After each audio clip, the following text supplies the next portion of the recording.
when you do government deals in Asia, you do government deals in the U.S., it's not like that. I mean, but in Asia or South America, when the goalposts continue to change based on, somebody is going to get reelected or not get reelected, somebody gets assassinated, somebody gets kidnapped, whatever, the goalposts continue to change. And that's what happened in his deal. And right up to the end.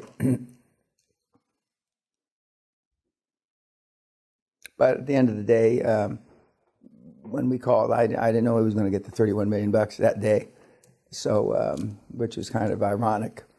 Of course, the U's in there, and I told them, don't ask him how many calls he made, because they were going to ask the same fucking questions they always do. How many calls did it make? In his particular case, I think he made 11 calls to get 9 board members, as opposed to your 311 calls to get 1 board member. So all that came easy. I mean, he just blew through it. I think he was done with everything and had found a deal in like 7 weeks or 6 weeks. But then the bureaucratic quagmire of any big government dealing with different provinces, I mean, it took a long, long time. And at the end of the day, after about 18 months, I said, you have to sit in the minister's office one at a time. Just sit there until they'll either throw you out or they sign. And that's ultimately how he got it done. And but in the Western world, government deals are slow, but they happen. If they say they're going to happen, they happen. Even if we go from Obama to Trump, except for Obamacare, I mean, those contracts are good. And that's why government contracts are so highly valued. Any major Western world contract or government contract is gold. Is golden, because they know you may not get paid when you want to get paid, but you're going to get paid. And the big, IBMs of this world, they all pay late. Why do they pay late? Because they're playing off cash flow. It's float. They want your money for an extra 30 to 90 days so they can get the float, the interest on your money that they owe you. But paying them, they demand it right now, so they get that spread. And when you're a huge, huge, huge company, I mean, that's a lot of money. That's a lot of money. And they don't break it down in the accounts and the financials that, we got an extra $31 million, $86 million because we squeezed the poor vendors, etc. But that's a decent source of revenue for them. And that's why big companies have controllers, and they have treasurers, and they have these additional financial people other than the chief, merely a chief financial officer. In this country, or in Europe, they call him many times a finance director. But so what's the takeaway about the big man? Move fast, don't give up, follow the steps, one at a time.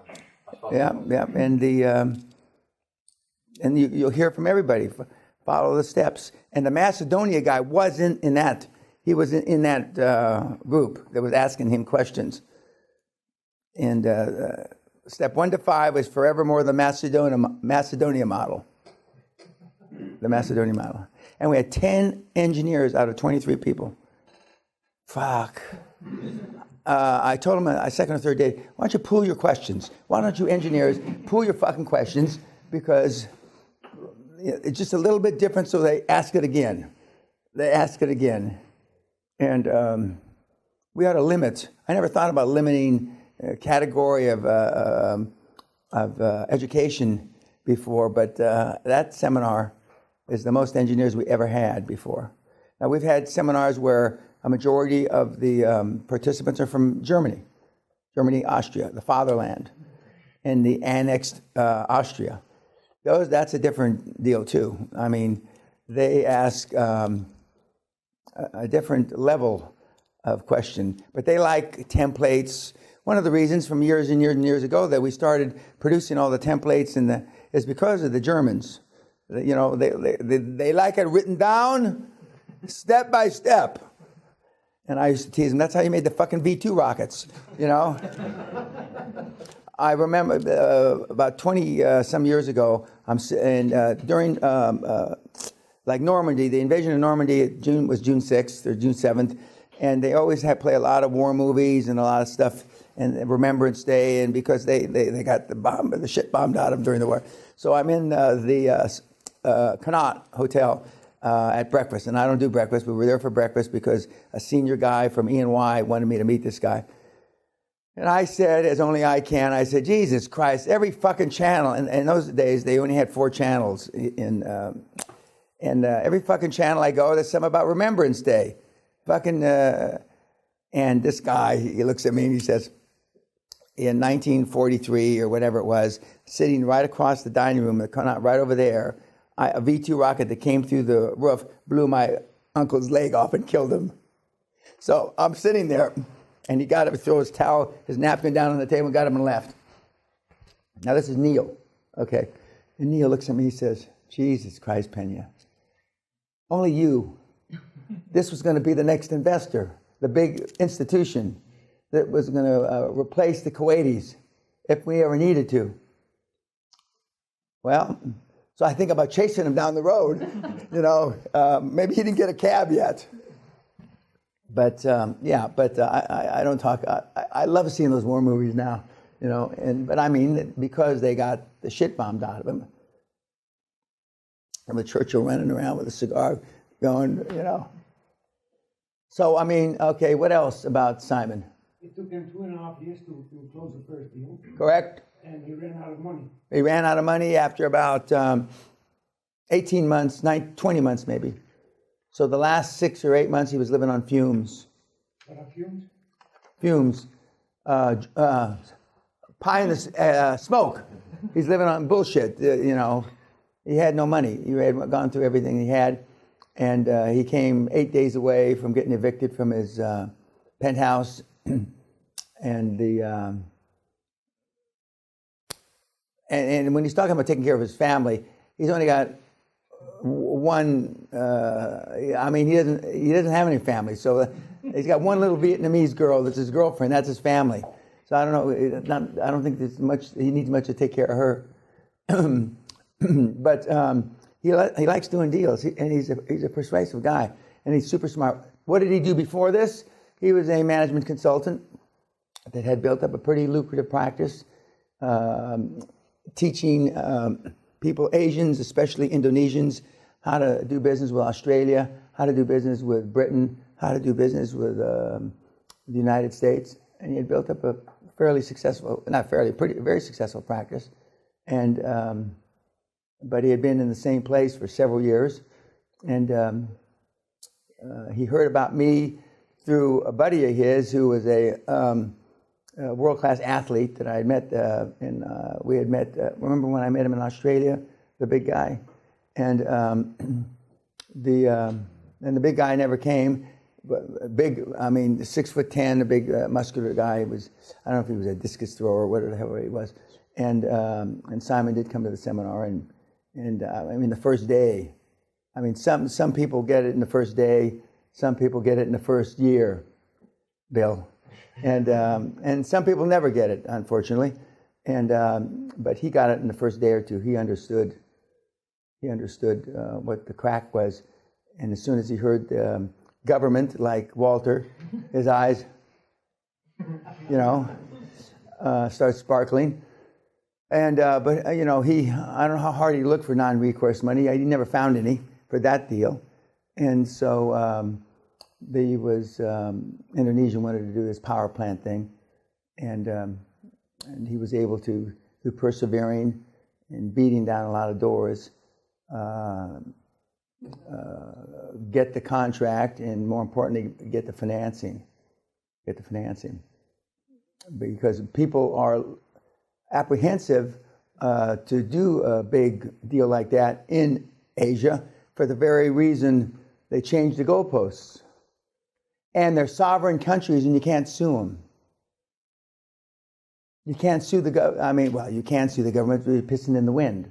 Suing Indonesian government in Indonesia, I mean, forget about it. It's a waste of time. It's a waste of time. And they know it, and so they change things around the way they want. Suing somebody in most of the Middle Eastern countries is a waste of time.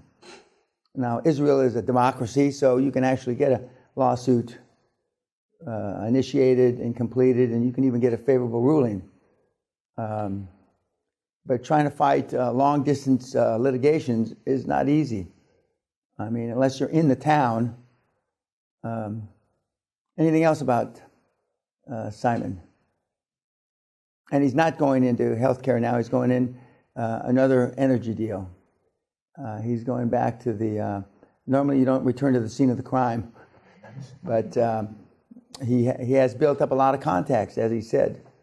And I've seen some of the email threads from some very big professional funding sources.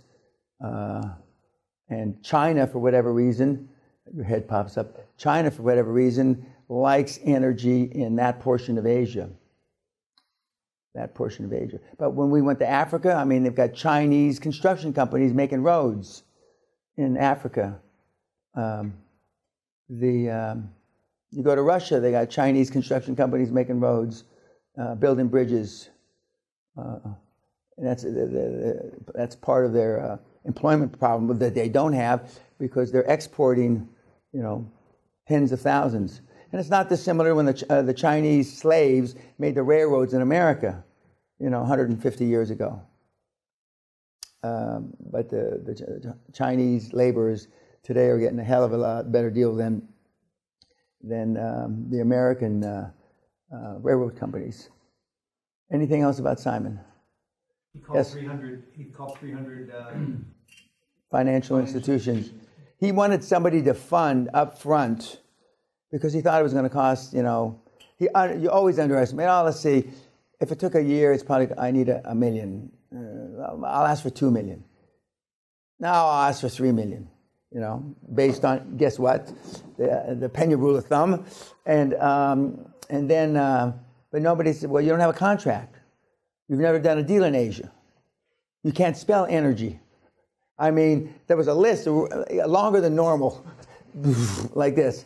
You're Australian in Asia. Indonesia's crooked. And I mean, the list got long and long. And so, but he thought that he could get a one-eye Japanese fund, like I've talked about, to fund the deal, but not the upfront money. They're not going to fund the upfront money. But he says, I'm a great salesman. I ought to be able to do this, In the end, he funded all that himself. And that's what he was talking about. I'm not telling you that anybody's going to put up money to fund your aspirations, or maybe I'll find a deal, maybe I won't. That's not going to happen. Although we had a guy recently, I thought blind pools were dead.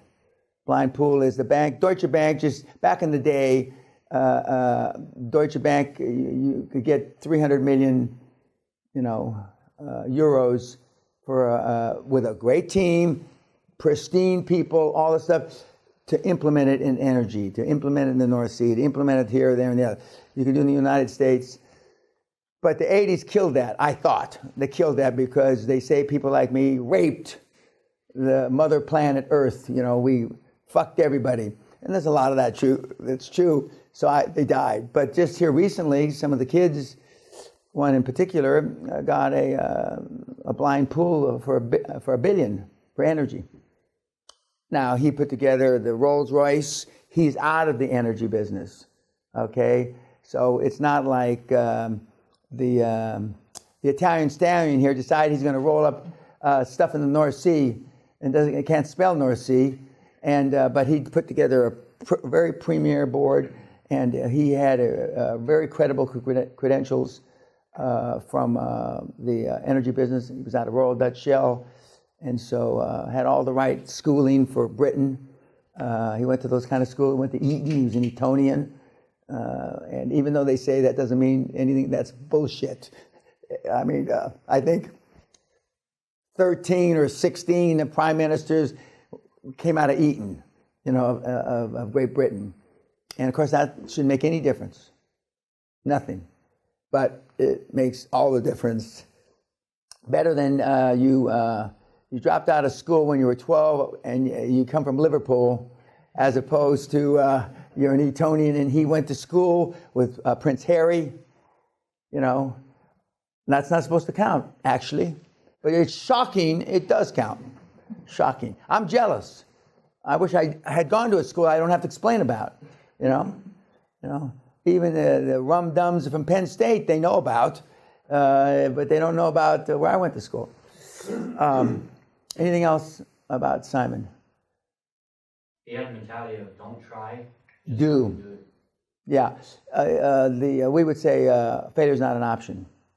But like he said, about 3 months before it closed, 2 or 3 months before it closed, when emotional flooding, I mean, he's a strong guy, but I mean, everything was wrong. I mean, all his credit cards are gone, this, that, you know.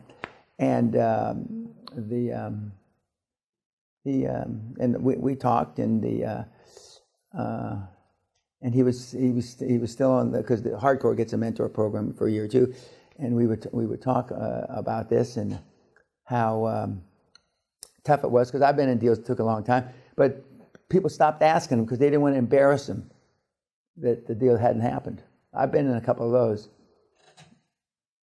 You know, they don't want to make you feel bad, and if they don't want to make me feel bad, you know that was fucked up. So yeah, failure wasn't an option. Was he trying to get money before you had the actual deal? Yeah, money to support the team. Oh, that's Yeah, because a couple papers had to be written, feasibility studies, which I think are all jerk off. But anyway, they had a feasibility study which cost inordinate amount of money, because do we really need X, Y, Z in this province? And you know, and I mean, there's a lack of energy just all the way across Asia. I mean, you don't need a fucking feasibility study. I mean, but they wanted one because they wanted the file to have all the T's crossed and the I's dotted, and one of which was a feasibility study and a couple of other things. And then one province didn't like who did the feasibility, so another feasibility back, and that all takes a long, long time. But he had to finance that as well. But yeah, because he had no. That's what he's talking about. You know, to get to the deal stage, he had to finance himself, plus his own penthouse lifestyle. Yeah. Yeah, he'd do it differently. Well, not everybody, but almost everybody would do it differently the second time because you learn it's a learning curve. It's a learning curve, and your dream team don't know how broke you are. Otherwise, they wouldn't come. But in the end, you always need money before you get. No, you need to be able to live. You got to pay your rent. Yeah, so that's why. Yeah. I mean, that's an oxymoron. That's a no-brainer. You got to pay your rent, or have a rich girlfriend, paying your rent. But we've had guys close deals that were living in parks. Literally. You slim right down, Walter. I mean, it'd be a thing of beauty. He'd be slim, trim. He'd be 90 kilos. Okay, YouTube, we'll see you for the close. Remember, it's like sex. It all comes at the end.